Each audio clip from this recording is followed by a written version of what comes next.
सो मुझे कभी कभी ऐसा लगता है कि वेदास में बहुत नॉलेज है, but they lack parables. They don't tell stories. They don't tell things in a way that kind of connects with you right away, like the way stories can.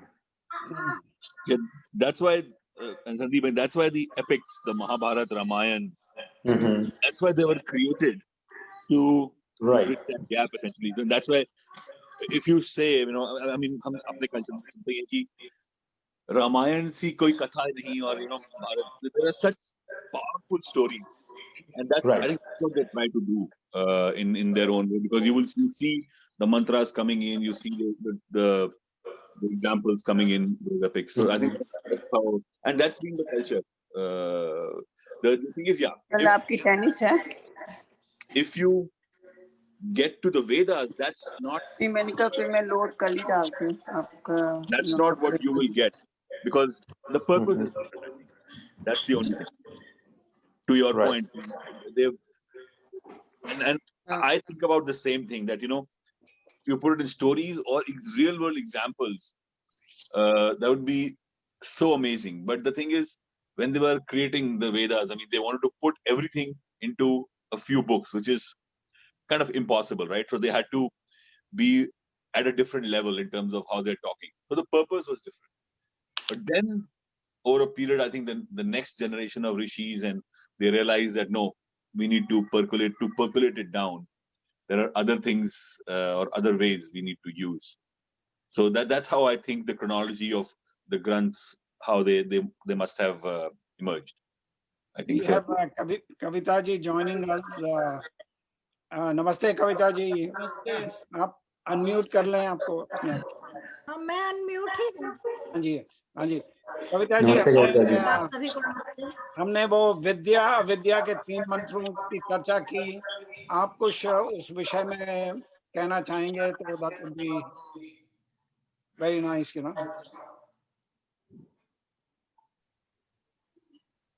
नहीं, संभूति और असंभूति का विषय आप कल कह रहे थे ना, विद्या और अविद्या का भी गहरा है, मोटे शब्दों में कहें तो विद्या जी। मैं वो गलती से स्किप हो गया संभूति असंभूति, लेकिन विद्या और अविद्या पे फोकस किया था ये 3 मंत्रों में, उसके विषय में आप कुछ कहें तो। नहीं, संक्षेप में कोई बड़ा समझना चाहे ना एकदम, यानी बहुत ही फोकस उस तरह से, तो विद्या उसे कहा गया है जो ब्रह्म से रिलेटेड है। हाँ जी, है ना, जो भी ईश्वर से संबंधित है, ज्ञान, नॉलेज, है ना, वह सारी उसे विद्या कहते हैं। और हिंदी में जो लोग समझते हैं कि अविद्या शब्द है यानी विद्या का न होना, ऐसा नहीं है, है ना, कि यानी नॉलेज का न होना इज नॉट अविद्या। ये हिंदी में हम विद्या और अविद्या उसे कहते हैं, लेकिन वैदिक जो भाषा है, वैदिक ऋषियों के अनुसार अविद्या जो है, जितने भी मटेरियल से रिलेटेड नॉलेज है, हाँ जी, वह अविद्या है। हाँ जी, वह एब्सेंस ऑफ नॉलेज नहीं है। हाँ जी, है ना। हाँ जी, अविद्या का अर्थ है कि मटेरियल रिलेटेड जो भी नॉलेज है वह अविद्या है। और इसलिए अगर मटेरियल से रिलेटेड कुछ अथर्ववेद में मान लीजिए कहीं कुछ आपको मिलता है, तो उसे हम ऐसा नहीं कहेंगे कि वह विद्या है, वह अविद्या है। तो अविद्या, हमें अपना माइंड सेट ऐसे बनाना होगा कि जब हम वैदिक शब्दों के अर्थ करते हैं तो उसके लिए अविद्या शब्द प्रयोग होता है, लेकिन उसका यह अर्थ नहीं है कि वह कोई नॉलेज नहीं है या कोई पढ़ने की चीज नहीं है, या उसको लिए कोई नेगेटिव उसके साथ अर्थ नहीं है उसका, है ना, उसकी कैटेगरी है ये। तो विद्या शब्द इज नॉट टू, जिसे कहते हैं कि विलोम या उल्टा हिंदी में बोलते हैं ना हम, ऐसा उसका उल्टा अर्थ नहीं है उसका।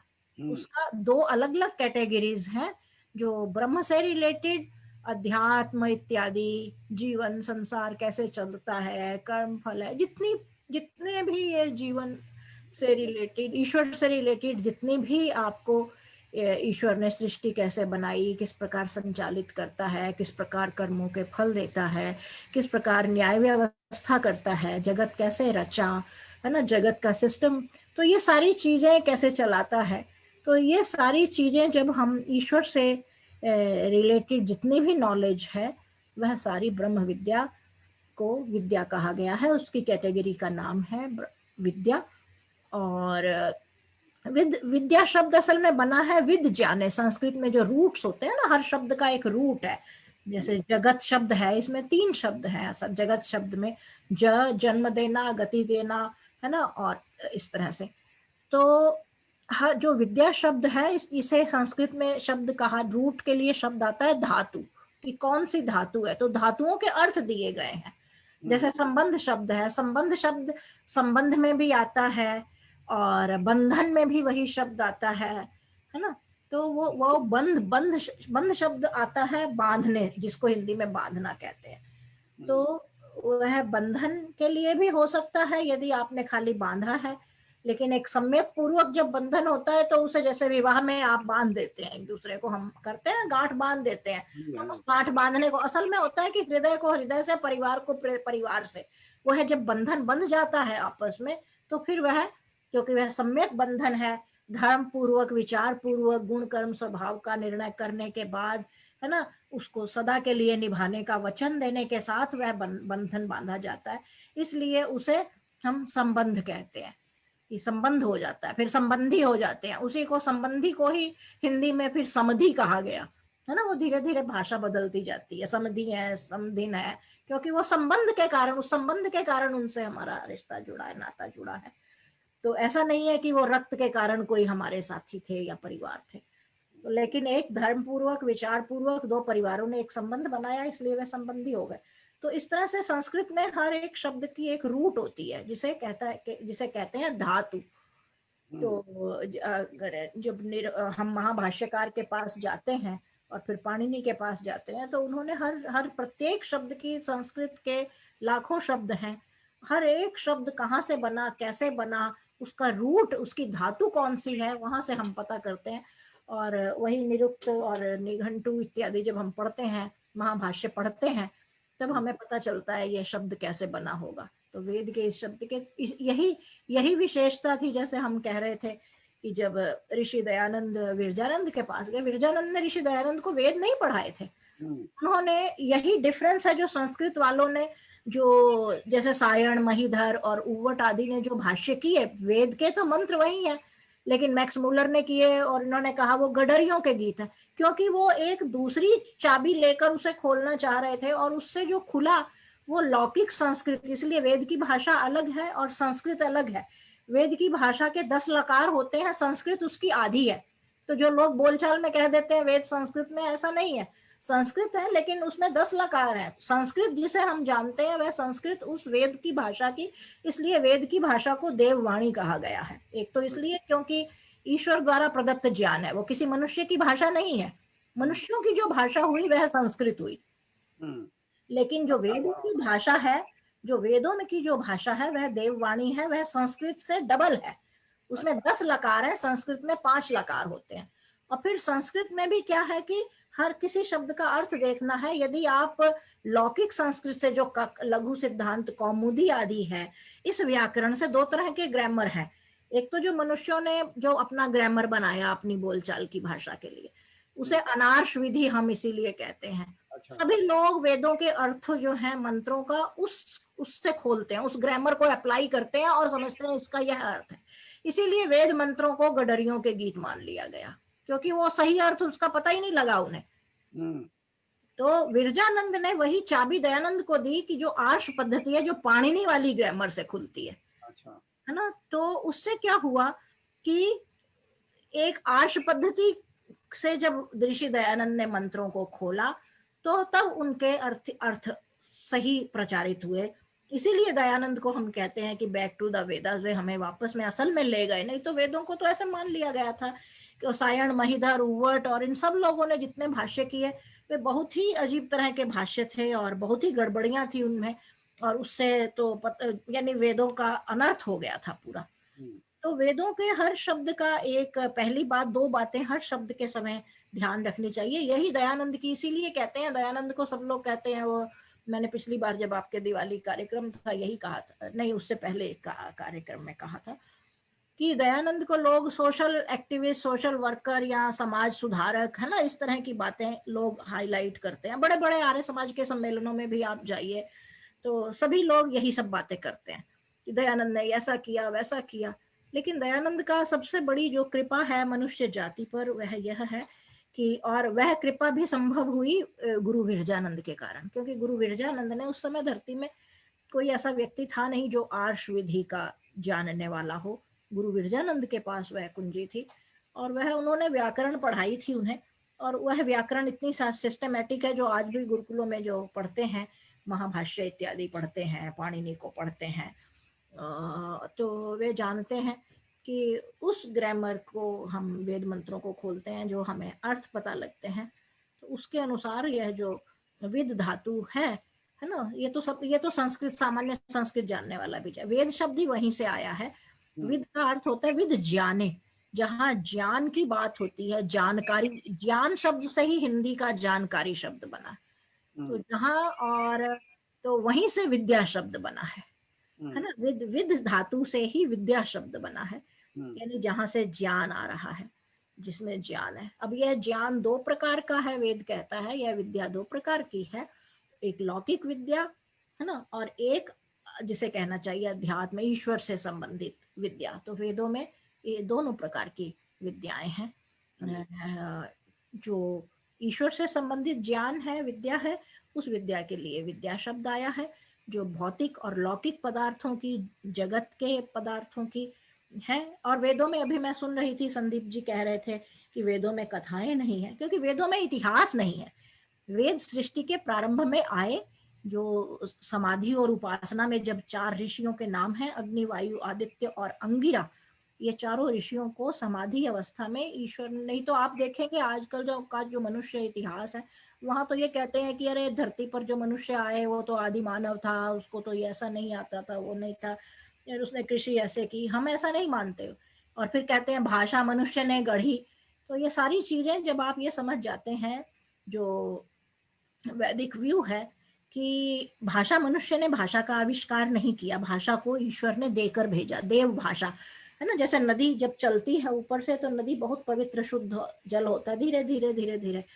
तो हम समझते हैं कि हमने, मनुष्य ने इन चीजों का आविष्कार किया धीरे धीरे, लेकिन वैदिक व्यू बिल्कुल इसमें अलग है। उनका कहना है कि भाषा, और जैसे वेद जो है वह सृष्टि का एक मैनुअल है जो ईश्वर ने मनुष्य को देकर भेजा था। और 4 ऋषियों की अंतरात्मा में, समाधि में, उन्होंने इस प्रकार की प्रारंभ में उनके हृदय में इस ज्ञान का प्रकाश किया था, और फिर उन्होंने उन्हें लोक तक पहुंचाया, उन 4 ऋषियों ने। तो 4 ऋषि, अग्नि, वायु, आदित्य और अंगिरा, उनके नाम है उनके हृदय में। तो यह इसीलिए वेद को ईश्वरीय ज्ञान कहा जाता है। इसलिए यदि आपको कोई कहे कि वेद में कृषि, वेद में इस औजार का वर्णन है, जैसे अब लोग कहते हैं अयोध्या शब्द, वो समझते हैं कि राम की जो अयोध्या है, यही शब्द, यही इसका इतिहास वेद में लिखा है। असल में अयोध्या शब्द वेद से आया है, बाद में किसी ने अपने नाम का नगर अयोध्या रख लिया। इसका यह अर्थ नहीं है कि अयोध्या, वेदों में अयोध्या के बारे में लिखा गया है, ऐसा नहीं है। तो ये थोड़ा सा कॉन्सेप्ट, इसका एक उदाहरण मैं देती हूँ।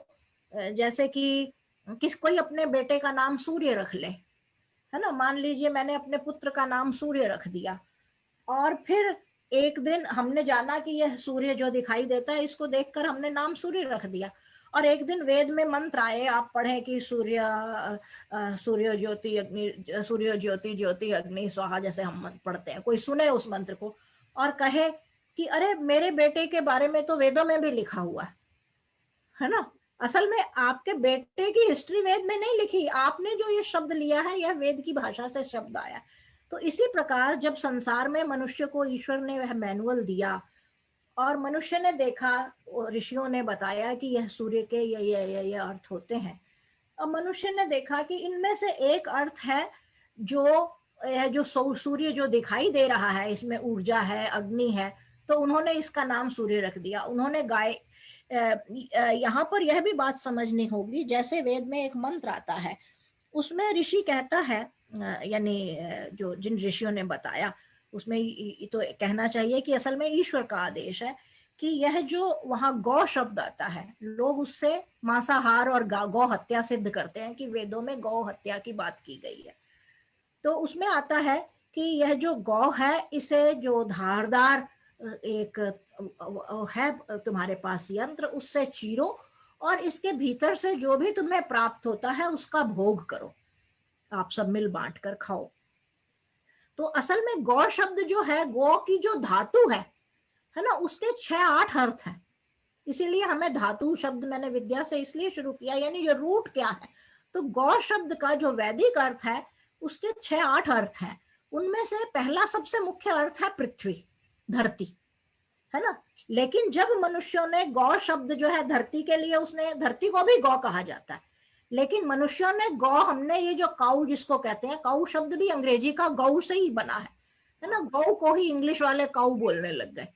तो गौ शब्द जो है, उन्होंने उस जो एनिमल था, 4 लेग्ड एनिमल जिसका दूध पीते हैं हम आज, उसका नाम उसको उसने गाय कहना, गौ कहना शुरू कर दिया। और बाद में ये मान लिया कि गौ तो ये होती है और वेद में इस गाय को मारकर खाने की बात लिखी गई है। यही वेद का भाष्य करने वाले जो बाकी लोग थे, उन्होंने यही गड़बड़ की। इसीलिए दयानंद की और विरजानंद की कृपा मनुष्य जाति पर सबसे बड़ा यही है कि वह ऋषि था, और सबसे बड़ी उसकी कृपा यह है, नहीं तो धरती पर कोई नहीं जान पाता यदि आर्ष विधि ना होती तो। इसीलिए हम बार बार जब भी बात करते हैं वैदिक, हम आर्ष विधि, आर्ष यानी जो ऋषियों की पारंपरिक विधि है ना, हमारी लौकिक ग्रामर वाली विधि नहीं चलेगी उस पर। तो उसके अनुसार जब उसका अर्थ देखते हैं तो उस मंत्र का अर्थ है कि इस धरती पर हल चलाओ, यानी जो लोहे की धारदार है जिसे हम हल कहते हैं, इस पर ऐसे करोगे, क्योंकि वह तो मनुष्यता का पूरी और सृष्टि का मैनुअल है। तो उन्होंने कहा इसके भीतर से जो प्राप्त होगा, यानी धरती से जो उपज और फसल आएगी, उसका तुम लोग मनुष्य लोग जो है मिलकर उसको मिल बांट कर उसका भोग करो और खाओ। लेकिन जिन्होंने गलत अर्थ किए, वेदों के लौकिक अर्थ, लौकिक भाषा व्याकरण चलाया, जो लघु सिद्धांत कौमुदी वाली परंपरा है, उसके अनुसार वेद का उसने अर्थ कर दिया कि उसमें गौ हत्या लिखी हुई है, वेदों में तो कहा हुआ है गाय को चीरो, काटो लोहे की उससे और खाओ। तो वेदों पर ये आरोप इसीलिए लगते रहे। तो इसलिए जब हम किसी भी वैदिक शब्द को देखते हैं, हमें उसकी रूट जो धातु है, धातु को देखना चाहिए।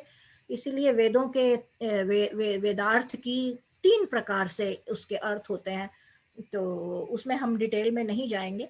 तो जो संदीप जी बात कह रहे थे, मुझे लगा मैं उसको भी थोड़ा सा क्लियर कर दूं कि वेदों में किसी व्यक्ति का वर्णन नहीं है, किसी नगर स्थान का कथा तो मनुष्य की ही हो सकती है ना संदीप जी, कि कहानियां तो मनुष्य की ही हो सकती हैं। कहानी कोई कहां से, यदि तो वेद जो है, क्योंकि ईश्वरीय ज्ञान है, उसमें कोई इतिहास नहीं है, किसी मनुष्य की कथा नहीं है, किसी धरती की कथा नहीं है, किसी पदार्थ का विवरण नहीं है, क्योंकि पदार्थों के नाम हमने रखे हैं बाद में अपनी सुविधा अनुसार हमने चीजों को टाइटल दिए। मैंने इसीलिए सूर्य का उदाहरण देकर आपको बताया, कोई अपने बच्चे का नाम जैसे सूर्य रख दे और वेद में सूर्य देख के कहे कि वेद में तो मेरे बेटे के बारे में लिखा हुआ है। तो इसी तरह से हमने संसार की चीजों के नाम रख दिए वैदिक अर्थों से मेल खाने वाले, जिसके साथ कोई ना कोई एक अर्थ जुड़ता था, और हमने गाय को गाय कह दिया, उस आकाश में वह दिखाई दिया, उसका नाम हमने सूर्य रख दिया, है ना। तो इस तरह से हमने नामकरण किया। तो लेकिन वेदों में किसी मनुष्य का इतिहास नहीं है, किसी राजा का इतिहास नहीं है, किसी काल का वर्णन नहीं है, वेदों में ऐसा कुछ नहीं है। तो इसलिए वेदों में आपको कोई कथा नहीं दिखाई पड़ेगी, और वेद के एक एक मंत्र पर 1000, 10,000, 20,000 पुस्तकें लिखी जा सकती हैं, लिखी गई हैं ना। उसमें प्रत्येक में इतना, क्योंकि फिर आप कथा के द्वारा, जैसे अभी मुझे विद्या का अर्थ करना है, आप महाभाष्यकार के पास जाएंगे, वो तो विद्या का बस रूप बता देगा कि ये विद धातु से बना है, ये ऐसा लिंग है, इसका ये वचन है, ऐसे ऐसे बना। लेकिन अब मुझे आपको समझाना है, मुझे एग्जाम्पल देने पड़ते हैं, ये सब चीजें कथा थोड़ी लानी पड़ती है, विस्तार देना पड़ता है। तो इसलिए वेदों में किसी का कोई इतिहास नहीं मिलेगा, कोई कथा नहीं मिलेगी। पर विद्या शब्द जो है, जब भी आप आगे संभूति असंभूति का भी विवरण आएगा, तब भी थोड़ा आप इसे देखेंगे कि इसका किस प्रकार इन 2 शब्दों के अर्थ भिन्न हैं, जो हम अर्थ अपने सामान्य जगत में समझते हैं। जितनी भी लौकिक विद्या, लौकिक नॉलेज है, या लौकिक पदार्थों से जुड़ी हुई जो नॉलेज है उसकी कैटेगरी है अविद्या, और जो ईश्वरीय और ब्रह्म से जुड़ी हुई जितनी भी नॉलेज है उसकी कैटेगरी है विद्या। और वेद में ये दोनों कैटेगरीज मिलती हैं। Anybody else has any questions for Kavita ji or? कविता, एक क्वेश्चन मेरा है अबाउट द एपिक्स, जो हमारा जो कथाएं या इतिहास, मैं तो बोलूंगा उसे, महाभारत और रामायण का, इसकी जो रचना की गई, इसका कोई पर्पस रहा इन द सेंस कि जस्ट लाइक जैसे हम हिस्ट्री पढ़ते हैं सीखने के लिए, या पर्पस जिसने भी जब रचना करी ऋषि व्यास ने, या पर्पस ये भी था कि कुछ इतिहास से भी सीखो और उसमें वेदों का ज्ञान को थोड़ा प्रोमिनेंट करके दिखाया गया था कि लोग एक कहानी के जरिए उसको भी सीख सकें? आई मीन, क्या what are your views on this, और व्हाट रियलिटी इज एसेंशियली? नहीं, देखिए, हमें दो इतिहास ग्रंथ मिलते हैं। पहला इतिहास ग्रंथ जो हमें मिलता है वह है 9 लाख साल पहले रचा गया, जो राम का इतिहास है, जिसे ऋषि वाल्मीकि ने रचा है ना।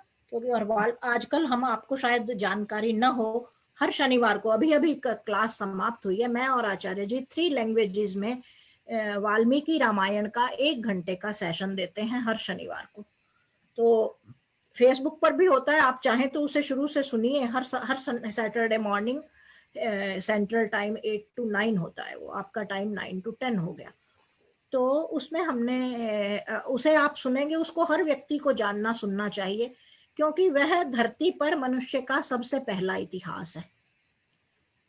तो और उसकी शुरुआत ही यहाँ से होती है कि वाल्मीकि ऋषि जो कहते हैं, वे कहते हैं कौन अस्मिन् सांप्रतम लोके गुणवान कश्च वीर्यवान। क्योंकि ये जो वेदों का काल है ना, सृष्टि के प्रारंभ में मनुष्य ने दिए, और हम मनुष्य की जो, हम लोग जो वैदिक परंपरा में जो गिनते चल, हमारे यहाँ जो यज्ञ होते थे, और बड़े बड़े जैसे अश्वमेध यज्ञ, इवन घरों में भी आज भी इसका थोड़ा प्रचलन है। आपने देखा होगा, कोई शादी विवाह होता है तो पंडित, अब तो वो संकल्प मंत्र बोला जाता था। संकल्प मंत्र के शुरू में हाथ में जल लेकर सबसे पहले संकल्प कराता है जो यज्ञ का ब्रह्मा होता है, जो यज्ञ करवाने वाला जो आचार्य बैठा है उसे ब्रह्मा कहते हैं उस समय, है ना। तो यज्ञ का जो आचार्य है जो करवा रहा है, वह हाथ में जल लेता है। सबसे पहले तो ये यजमान है, वह उसका वर्ण करता है कि ये हमारे यज्ञ को संचालित करेंगे, है ना, उन्हें कहता है। फिर वे जब स्थान ग्रहण कर लेते हैं, वे हाथ में जल लेकर संकल्प कराते हैं, और उस संकल्प में बोला जाता है अस्मिन् युगे जम्बूद्वीपे भरतखंडे कलि युगे कलि प्रथम चरणे अमुक वर्षे अमुक अमुक अमुक। तो हम लोग लगातार काउंटिंग करते आ रहे हैं, और मनुष्य ने, ऐसा नहीं है कि धरती पर आया पहले दिन से काउंटिंग शुरू कर दी। सृष्टि उससे पहले बन चुकी थी, मनुष्य उससे पहले हो चुका था।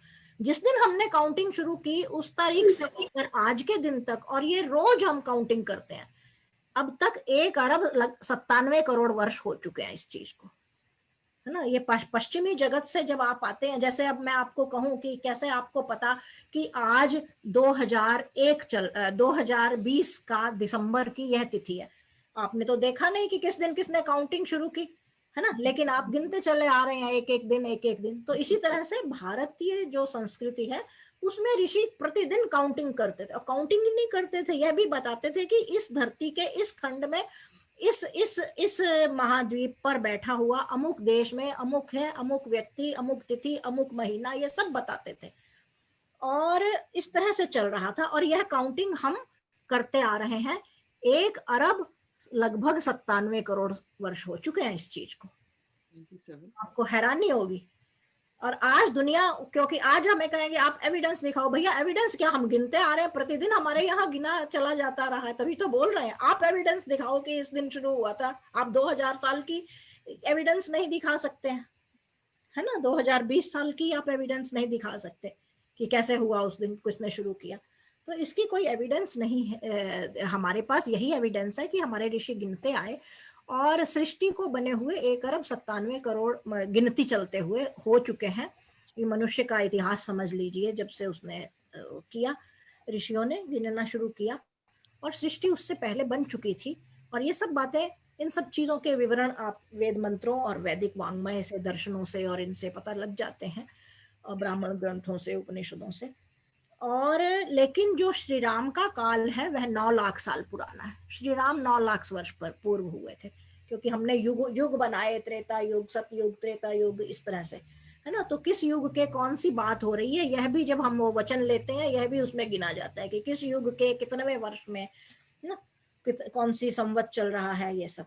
इसीलिए भारतीय जो काल गणना है, अभी भारत सरकार भी शक संवत मानती है। विक्रमी संवत राजा विक्रम ने शुरू किया, लेकिन एक है सृष्टि संवत।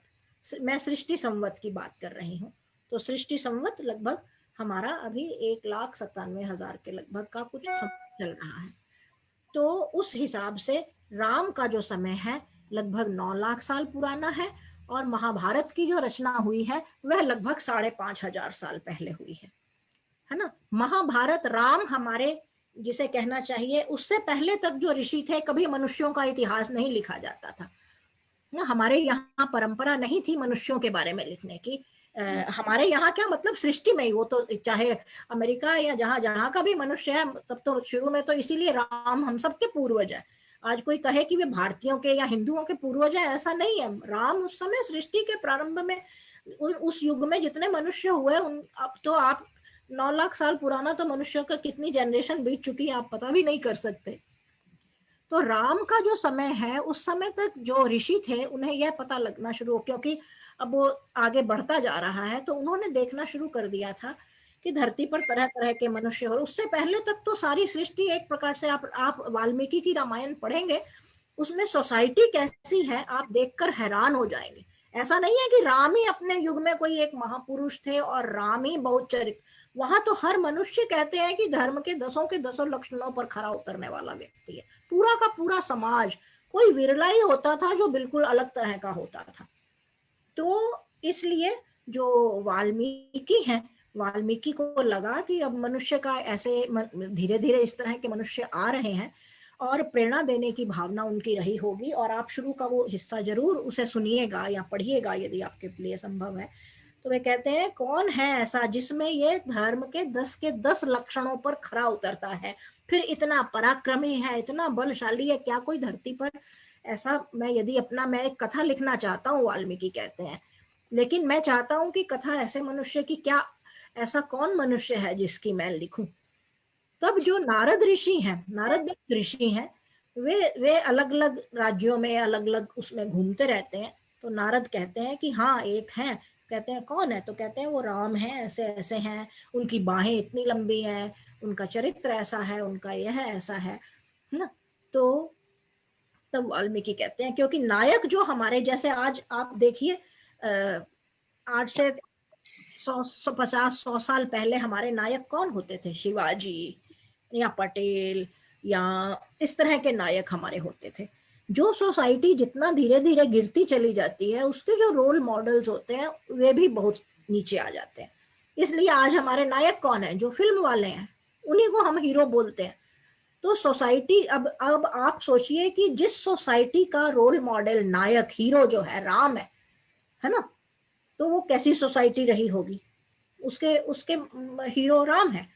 और आज हमारे हीरोज जो हैं, हम उन्हें हीरो मानते हैं, तो आप समझ जाते हैं कि हमारी सोसाइटी इस तरह की है, इसलिए हम अपने हीरो, तो हर सोसाइटी अपने हीरोज चुनती है। तो उस हीरो को चुनने के लिए वाल्मीकि ने रामायण की कथा लिखी।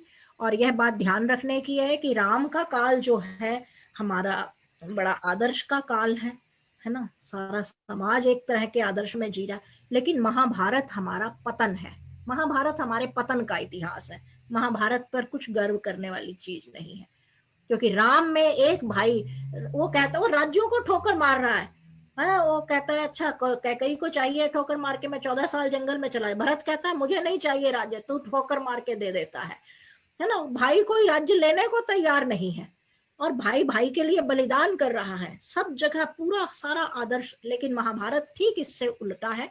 महाभारत में एक छीनना चाहता है, दूसरा उससे छीनना चाहता है, स्त्रियों का अपमान हो रहा है, द्रौपदी का। तो उस समय महाभारत के काल में एक ही आदर्श है, वे हैं श्री कृष्ण। योगी राज, इसीलिए महर्षि दयानंद ने उन्हें कहा है ना, वे हैं श्री कृष्ण।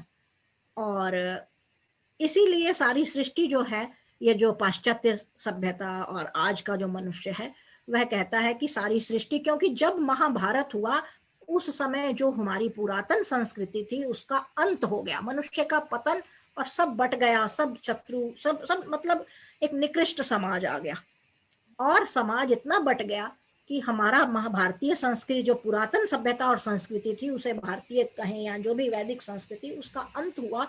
और उसके बाद तभी ये सारे मजहब जो आज आप देखते हैं ना, जिसे धर्म बोलचाल में लोग बोलते हैं, ये पंथ संप्रदाय विचारधाराएं, तब ये सारे उदय होने शुरू हुए। इसीलिए इनमें से किसी भी मजहब का इतिहास 2,500-3 हजार साल से पीछे नहीं जाएंगे, ज्यादा से ज्यादा महाभारत के बाद ये उदय होने शुरू हुए सब अपने अपने, क्योंकि मनुष्य समाज का पतन हो चुका था। इसलिए इनकी दुनिया उस समय शुरू होती है जब हमारी दुनिया का अंत हो जाता है, मोटे तौर पर समझे तो उस समय जो बड़ी घटनाएं, वैश्विक स्तर पर बड़ी घटनाएं हुई है ना, उस समय ऋषियों ने अपना कर्तव्य समझकर उन्हें, वैसे भी आप देखेंगे हमारे अब जैसे भारत में बोलते हैं ना, हम लोगों के यहाँ अन्यथा परंपरा नहीं थी मनुष्यों के बारे में कुछ लिखने की, लेकिन 2 ऋषियों ने यह कोशिश की। और पहले ऋषि थे वाल्मीकि, उन्होंने राम का चरित्र लिखा, और महाभारत तो एक तरह से वर्ल्ड वॉर था, और उन्होंने व्यास जी ने तब यह महाभारत को हिस्ट्री तक सुरक्षित कर लिया, इतनी बड़ी घटना को विवरण लिख दिया। No, thank you, Kavita ji. This was really opened up my mind, at least, how to think about Ramayana and Mahabharata. And जो आपने थोड़ा proof की बात करी, अब थोड़ा उस तरफ भी, at least जो मैं देख रहा हूँ या जो मैं पढ़ता हूँ सुनता हूँ, उस तरफ भी थोड़ा amateur level पे काम होना शुरू हो चुका है, और रिसर्च भी चल रही है, मतलब because अब tools आ रहे हैं.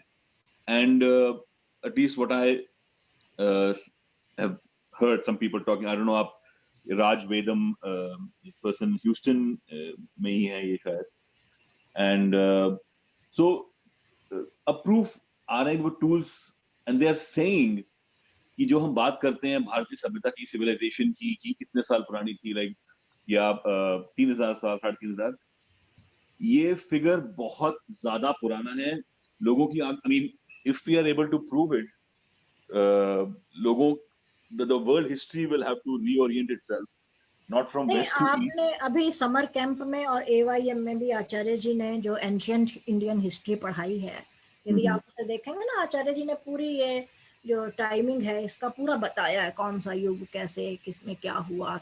और आचार्य जी की एक बड़ी इच्छा थी एक फिल्म इस पर बनाने की, है ना, इसलिए हमारी बेटी फिल्म लाइन में भी गई जब वो दा विंची कोड आई थी, कि हम अपनी जो हमारी ओरिजिनल टाइम लाइन है हम उसे प्रस्तुत करेंगे.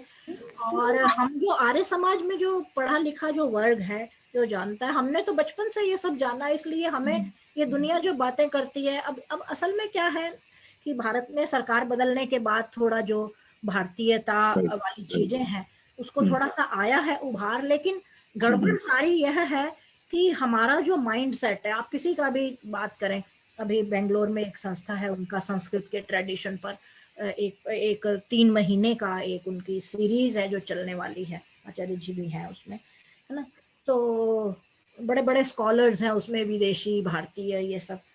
अब मैक्स मूलर को ही आप लें, हम बड़े गर्वित होते हैं मैक्स मूलर ने किया, लेकिन मैक्स मूलर ने इसलिए किया ताकि वह इन्हें वेद की प्रतिष्ठा का हनन कर सके.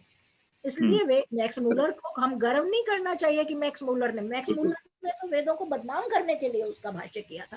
तो आम आदमी इस सब शिकंजे में आ जाता है, वो सोचता है ये हाँ बड़ी ठीक बात है. तो आप जैसे आज आप कह रहे हैं कि ये लोग कर रहे हैं, तो लेकिन ऐसा आप देखिए, आज ईश्वर की जो टेक्नोलॉजी की कृपा के कारण आप देख पाते हैं सीरिया में और यहाँ इस तरह से चीजों को नष्ट कैसे किया गया है ना, भवन नष्ट कर दिए गए, सारी लाइब्रेरीज जला दी गई. भारत में तो यह सब कितनी बार हुआ है. हमारी जितनी पांडुलिपियां थी नालंदा में और तक्षशिला में, नालंदा में जब आग लगाई गई, वो पांडुलिपियां 2 महीने तक तो आग ही नहीं बुझी थी वो, है ना, इतनी पांडुलिपियां थी. सारा संग्रहालय था वो, जैसे ब्रिटिश म्यूजियम को मान लीजिए कोई जला दे, वहां पर सारी, हम भारत में तो सब लूट कर ले गए, लेकिन कम से कम वहां कुछ सुरक्षित तो है। मैं पिछली बार जब वहां थी, मैंने राजा रणजीत सिंह का सिंहासन देखा, वो शाल कैसे ओढ़ा हुआ था, ये सारी चीजें, उनकी ड्रेस देखी, वहां पड़ी हुई है। भारत में तो किसी भारत में होती तो लोग उसको बेच के खा चुके होते अब तक, क्योंकि भारत को एक तो बाहर वालों ने बर्बाद किया, फिर उस बर्बादी में आकर लोग इतने ज्यादा उसमें चले गए, गुलाम वाली मानसिकता में, वो ना आगे बढ़ पाते हैं ना सोच पाते हैं, और स्थिति आज तक भी वही है। तो लेकिन अच्छा यह था, इसीलिए हमारे साहित्य को क्या था कि एक तो प्रकाशन वगैरह नहीं था, ताड़पत्रों पर लिखना भी बहुत बाद में आया। तो ये जो वैदिक ज्ञान जो है जिसकी हम बात करते हैं सृष्टि के प्रारंभ में, इसीलिए वेद को श्रुति कहा जाता है। किसी ने ऐसा नहीं देखा कि किसी मनुष्य ने इसको लिखा या किसी ताड़पत्र पर मिली है। तो हर क्या कहता है मैंने सुना, तो जिन ऋषियों ने सुना उनके मन में ईश्वर ने प्रकाश किया, उन्होंने ऐसा लगा कि उन्हें जैसे कोई कह रहा है, और फिर उन्होंने इसे समाज में बांटा।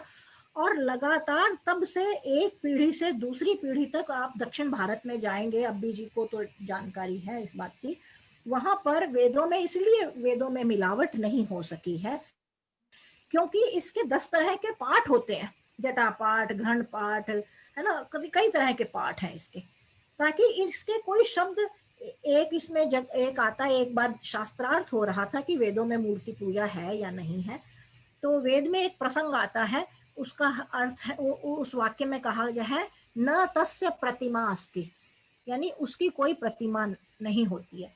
तो जब वो शास्त्रार्थ हो रहा था, तो अगर उसकी संधि और संधि विच्छेद कर देने से, जैसे इंग्लिश में आता ना जजमेंट, उसने दिया कि स्टॉप यहाँ लगा कि यहाँ लगा, उतने भर से जजमेंट में फर्क पड़ जाता है। तो उसी तरह से उस प्रसंग में हुआ कि वेदों के उस पाठ को उन्होंने बचा कर रखा है, उन्हें पता है कहाँ, इसीलिए वेद के सही शुद्ध उच्चारण पर, और मैंने देखा है, यानी मुझे कोई हजारों में एक आर्य समाज के पुरोहित भी जो बोलते हैं, इतने अशुद्ध मंत्र बोलते हैं, क्योंकि उनका अपने अपने अपने डायलेक्ट का प्रभाव है, और कोई भी उस तरह से नहीं है। गुरुकुलों में कैसे लोग आते हैं हम भी जानते हैं, आप, मैं तो बहुत अच्छी तरह से जानती हूँ, और कई लोग जानते होंगे। तो वे लोग आते हैं, उनके लिए यह आजीविका होती है, और इसको तो, लेकिन हमें हमेशा इसलिए ध्यान रखना चाहिए, इसलिए वैदिक चैंटिंग की हम बात करते हैं। तो 10 प्रकार के पाठ हैं वेदों के, उनको हम सुरक्षित, उन विधियों को, दक्षिण भारत के वंश हैं जिन्होंने, यानी अरबों लाखों वर्षों से वो केवल बस उन्होंने अपना जीवन इसी को दिया है कि वो जीवन भर यही पाठ ही करते हैं और कुछ नहीं, उन्हें अर्थ से भी अभी मतलब नहीं है। लेकिन वेद के मंत्रों के जो 10 प्रकार के पाठ है, हर कोई अपने अपने उन्होंने वंश समर्पित कर दिया। इस तरह के पाठ को हम अपनी अगली जनरेशन को सौंपेंगे, उससे अगली तरह के। तो दक्षिण भारत में अभी भी ऐसे परिवार, गांव के गांव हैं जो उस परंपरा को जीवित रखे हुए हैं आज, जबकि पुस्तकें आ चुकी हैं, लेकिन पुस्तकों में भी प्रूफ रीडिंग कोई करता है, टूल की गड़बड़ियां हो सकती हैं। तो इसलिए उन पाठों का बहुत महत्व है, इसीलिए वेदों में कोई मिलावट नहीं हो सकी। महाभारत में बहुत मिलावट है ना। महाभारत में श्री कृष्ण ने जो, जिसे गीता का उपदेश कहते हैं, कुल 18 श्लोक हैं ओरिजिनल गीत महाभारत में, है ना। 18 श्लोक थे, 18 श्लोक यानी 36 सेंटेंसेस ना। एक श्लोक में 2 पंक्तियां होती हैं, एक जैसे दोहा होता है ना, 2 पंक्ति का एक दोहा, इसी तरह से श्लोक संस्कृत का छंद है, संस्कृत की काव्य विधा है।